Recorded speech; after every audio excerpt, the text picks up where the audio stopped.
Hi guys, तो start करते हैं आज के इम्पोर्टेंट करंट अफेयर। तो उन सब से पहले देखिए ये मूवी नहीं, मूवी की क्लिप। என்னை சோழ நாட்டிற்காக வாழேந்தும்படி ஆணையிட்டார். நான் சோழ நாட்டின் காவலன், சோழ மக்களின் வேலைக்காரன்.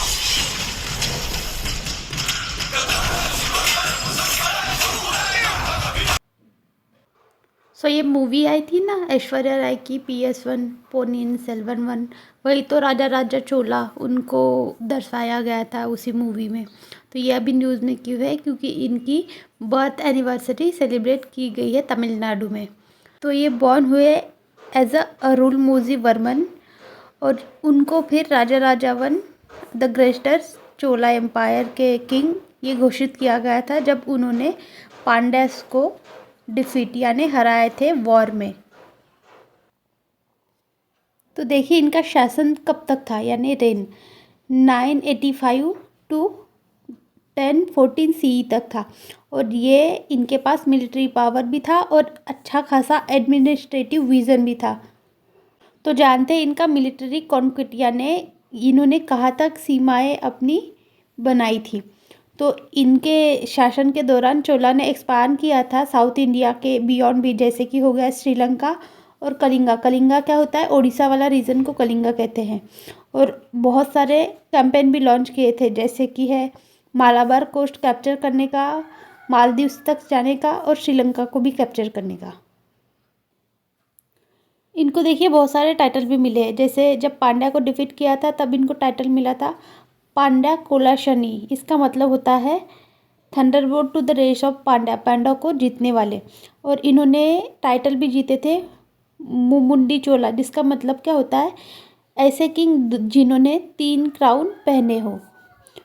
और इन्होंने ही बृहदेश्वर टेम्पल जो फेमस है ना तंजावुर तमिलनाडु में, ये भी बनवाया था, जो कि लॉर्ड शिवा के लिए डेडिकेटेड है। ये देखिए ये तंजावुर का बृहदेश्वर टेम्पल और ये शिवा के लिए डेडिकेटेड है।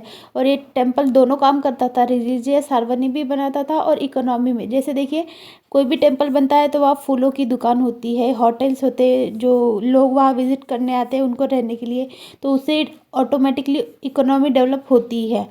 और इन्होंने ही राजा राजा चोला ने ही, जैसे टेक्स्ट थे तमिल पोएट के, अपार के हो गए, संपदार के हो गए और सुंदरार के हो गए, उनको कलेक्ट करके एडिट किया था और उसका कंपाइलेशन भी बना था, और जिसका नाम था तिरुमुराई, ऐसा कंपाइलेशन का नाम था।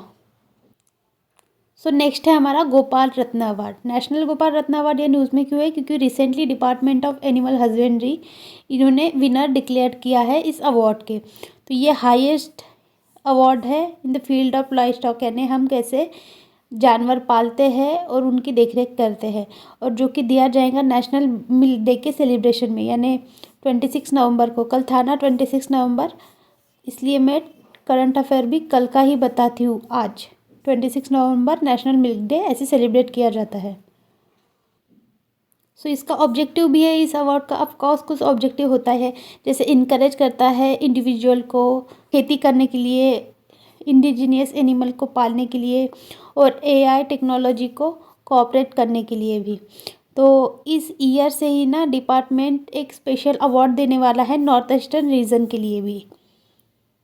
तो देखिए इससे ही रिलेटेड बड़ा ही इम्पोर्टेंट टर्म है रैंचिंग। रैंचिंग क्या होता है? जैसे हम खेती तो कर रहे हैं लेकिन उसके साथ हम एनिमल पाल रहे हैं, उनको चरवा रहे हैं अपने खेत में, तो वही सबको रैंचिंग कहा जाता है। तो एनिमल में कुछ भी आ सकते हैं, शीप आएगा, कैटल आएगा, गाय भैंस बकरी ये सब आते हैं। सो नेक्स्ट है हमारा समोस आइलैंड। तो ये न्यूज़ में क्यों है? क्योंकि माइग्रेंट बोट यहाँ ऑफ हो गई है, उससे ना 8 लोगों की डेथ हो गई है, जिसमें 6 चिल्ड्रन भी थे। ये सब तो बहुत इंपॉर्टेंट है, लेकिन उससे ज़्यादा भी एक इम्पॉर्टेंट है, यहाँ से 2 इम्पॉर्टेंट पर्सनैलिटी आते हैं इस आइलैंड से, जो कि हमारे मैथ में एक बहुत ही इम्पॉर्टेंट रोल प्ले करते हैं। तो ये आइलैंड एजियन सी में है, जो कि तुर्किश कोस्ट से 1700 मीटर दूर है। और यहाँ माउंट करकेटस ये हाईएस्ट पीक भी है। तो देखिए इस आइलैंड की लोकेशन, ये हो गया तुर्की, और देखिए ये ग्रीस, और ये है समोस आइलैंड, और ये होगा एजियन सी, और ये होगा सी ऑफ क्रेट, इसके बीच में समोस आइलैंड। देखिए यहाँ से कौन से इंपॉर्टेंट पर्सनैलिटी आते हैं। पाइथागोरस सबको पता है, ये यहीं से आते हैं। देखिए इन्होंने कैसे थ्योरम दिए थे, हाइपोटेनियस, एल्टीट्यूड और बेस। तो base equal to A plus C इनका स्क्वायर, ये है इनकी थ्योरम। और इनका भी देखिए एरिस्टोटल जिन्होंने फर्स्ट हेलियोसेंट्रिक मॉडल दिया था हमारे सोलर सिस्टम का 500 BC में ही। तो जैसे देखिए ये हेलियोसेंट्रिक मॉडल क्या होता है, सन हो गया, फिर हमारी अर्थ का हो गई 3rd नंबर पर, फिर मून। ये है हमारा हेलियोसेंट्रिक मॉडल जो एरिस्टोटल में दिया था, जो कि समोस आइलैंड से ही आते हैं, इसलिए वो आइलैंड बहुत इंपॉर्टेंट हो जाता है, एक तो सन के लिए और एक मैथ के पाइथागोरस थ्योरम के लिए। सो नेक्स्ट है हमारा गैलीलियो माइंडफुलनेस सिटी। तो ये प्रोजेक्ट अभी अपकमिंग है भूटान में, जो कि एक कोऑपरेटिव प्रोजेक्ट है, जिसमें भूटानीज प्राइम मिनिस्टर ने इंडिया को थैंक्स किया है कि इंडिया भी सपोर्ट करने वाला है। जैसे देखिए ये कोऑपरेटिव प्रोजेक्ट है, तो इंडिया और भूटान के हेल्प से ये प्रोजेक्ट बनने वाला है, जहाँ जीरो कार्बन सिटी भी डेवलप होंगी। तो ये पहले ऐसा एक प्रोजेक्ट है इस रीजन के लिए, जिसका एम है innovative plan, urban plan develop करना और इकोनॉमिक ग्रोथ हाई करना, जिससे कि हॉलिस्टिक डेवलपमेंट हो सके सस्टेनेबली। और ये प्रोजेक्ट किसके अंदर कर रहा है, ये प्रोजेक्ट कर रहे हैं अंडर द भूटानीज किंग, जो है जिग्मे केसर नांगबल वांगचुक। इनके अंडर ये प्रोजेक्ट चल रहा है, जो कि डायरेक्टली बेनिफिट होगा हमारे इंडिया के आसाम वाले रीजन में। इसलिए जैसे हो गया इंडिया का जो ये है ना, ये हो गया चिकन नेक, तो ये भूटान है यहाँ आसाम, इसलिए ये आसाम को बहुत ज़्यादा बेनिफिट होने वाला है। सो नेक्स्ट है हमारा प्रिसोसॉर। तो ये न्यूज़ में क्यों है, क्योंकि इसकी 100 मिलियन ओल्ड फॉसिल मिली है क्वींसलैंड ऑस्ट्रेलिया में, जो कि पैलेंटोलॉजिस्ट ने डिस्कवर की है। ये क्या होते हैं, ये फ्लाइंग रेप्टाइल होते हैं, जैसे समझ जाइए डायनासोर जैसे दिखते हैं, लेकिन ये उड़ते हैं, जो कि ऑल पीरियड्स में आए थे, जैसे ट्राइजोनिक, जुरासिक एज में डायनासोर आए थे, क्रेटासियस, मिजोइक एरा, इन सब में ये देखे गए थे।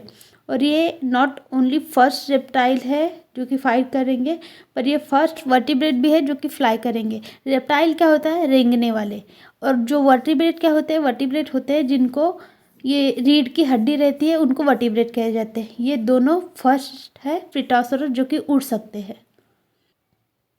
तो देखते हैं इनकी इमेज, ये देखिए, ये जैसे अवतार मूवी में भी दिखाया गया था ना उनके एज अ व्हीकल, ये यही है।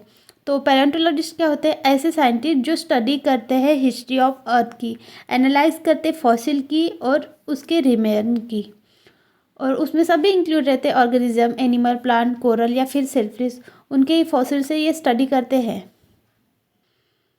और जो ये है ना प्रोटोसॉर्स, ये समझ जाइए आइदर बर्ड है, बैट है, जो कि प्रोवाइड करता है classic example of convergent revolution. तो ये कन्वर्जेंट रिवॉल्यूशन क्या होता है, रिवॉल्यूशन कब होता है, जब ऑर्गेनिज्म क्लोजली रिलेटेड नहीं रहता एक स्पीसीज़ के, फिर भी वहाँ सिमिलर बिहेवियर दिखा जा सकता है सेम प्रॉब्लम के लिए, यानी फिर उसका मैचिंग बॉडी शेप होता है, कलर होता है या एबिलिटीज़ होते हैं, क्लोजली लिंक भी नहीं रहते लेकिन सेम उनके तरह दिखते हैं, उनको ही कन्वर्जेंट रिवॉल्यूशन बोलते हैं। सो नेक्स्ट है हमारा अटल इनोवेशन मिशन। तो ये न्यूज़ में क्यों है, क्योंकि यूनियन मिनिस्टर ने इसे कंटिन्यू किया है इस प्रोजेक्ट को 2028 तक। तो ये एम यानी अटल इनोवेशन मिशन क्या है, ये नीति आयोग का प्रोजेक्ट है जो कि 2016 में फॉर्म हुआ था। ऑब्जेक्टिव है क्रिएट करना, इनकरेज करना एनवायरनमेंट ऑफ इनोवेशन और एंटरप्रेन्योरशिप, यानी जॉब देने वाले, जॉब लेने वाले नहीं, जॉब गिवर, जो कि स्कूल में ही पैदा हो जाए, एजुकेशनल इंस्टीट्यूशन में या फिर रिसर्च इंस्टीट्यूट में या फिर एमएसएमई में, यानी स्कूल के ही, यानी किसी भी इंस्टीट्यूशन के छोटे बच्चों को ही इनोवेशन सिखाए और उससे वो जॉब गिवर बने, न कि जॉब सीकर, यानी जॉब देने वाले, जॉब लेने वाले नहीं। सो ये इस मिशन के ना 2 फंक्शन है। तो पहला है प्रमोट करना एंटरप्रेन्योरशिप, यानी जॉब देने वाले बिजनेसमैन, इनकरेज करना इनोवेशन और उनको ऐसे बोलना कि बिजनेसमैन बनो, उससे लोगों को जॉब दो, जैसे एक बिजनेसमैन 5 लोगों को जॉब दे सकता है, ऐसे वाले। और दूसरा है इनोवेट करेंगे और प्लेटफॉर्म क्रिएट करेंगे जहाँ आइडिया जनरेट हो सके लाइक माइंडेड यानी एक जैसे लोगों के बीच में। तो फंक्शन इतने सारे हैं तो इनको सपोर्ट भी तो कुछ करना चाहिए, इसलिए सपोर्ट में क्या होता है, अभी जो स्कूल में ना अटल थिंकिंग लैब हो जाते हैं वैसे ही ये सब है, अटल इंक्यूबेशन सेंटर और अटल न्यू इंडिया चैलेंज, अटल ग्रैंड चैलेंज, ऐसे सब फंक्शंस है जो कि उससे सपोर्ट करेंगे। नीति का सबसे पहले जानते हैं फुल फॉर्म क्या होता है। नीति का फुल फॉर्म होता है national institute for transforming India, जो सेटअप की गई थी 2015 में और इसने ही रिप्लेस किया था प्लानिंग कमीशन। प्लानिंग कमीशन 1950 में बनी थी। किसने बनाया था, हमारे जो तब के प्राइम मिनिस्टर थे जवाहरलाल नेहरू, उन्होंने, और वही चेयरपर्सन भी थे। लेकिन जब ये रिप्लेस हो गई ना 1 जनवरी 2015 को, तब सीयू कौन बन गए, सीईओ बन गए हमारे प्राइम मिनिस्टर। यानी पहले भी चेयरपर्सन पीएम थे, अभी भी चेयरपर्सन पीएम है, बस इसका नाम चेंज हो गया और बन गया नीति आयोग। और इसकी डेट बड़ी इंपॉर्टेंट है 1 जनवरी 2015। इसका फुल फॉर्म भी इंपॉर्टेंट है national institute for transforming India. देखिए कन्फ्यूजन के लिए आते हैं फॉर या ऑफ, तो यहाँ ऑफ नहीं है, फॉर है, फॉर ट्रांसफॉर्मिंग इंडिया। ठीक है, so that's it guys, thank you so much for watching. Video अच्छा लगा होगा तो please like share subscribe and follow for more.